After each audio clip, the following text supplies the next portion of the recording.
এখন আমি যে গানটি গাইব আমার মৌলিক গান, গানের গীতিকার হচ্ছে মাসুম খান, আর সুর করেছেন আমার শ্রদ্ধেয় উত্তম কুমার আচার্য।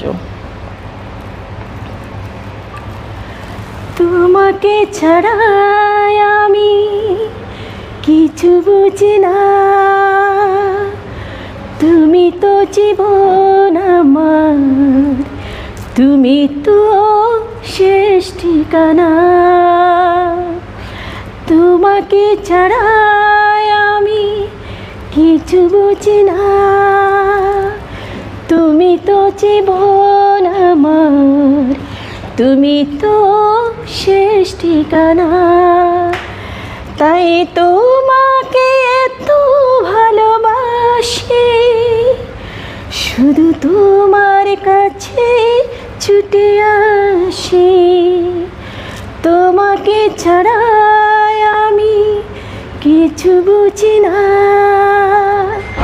তুমি তো জীবন আমার, তুমি তো শেষ ঠিকানা।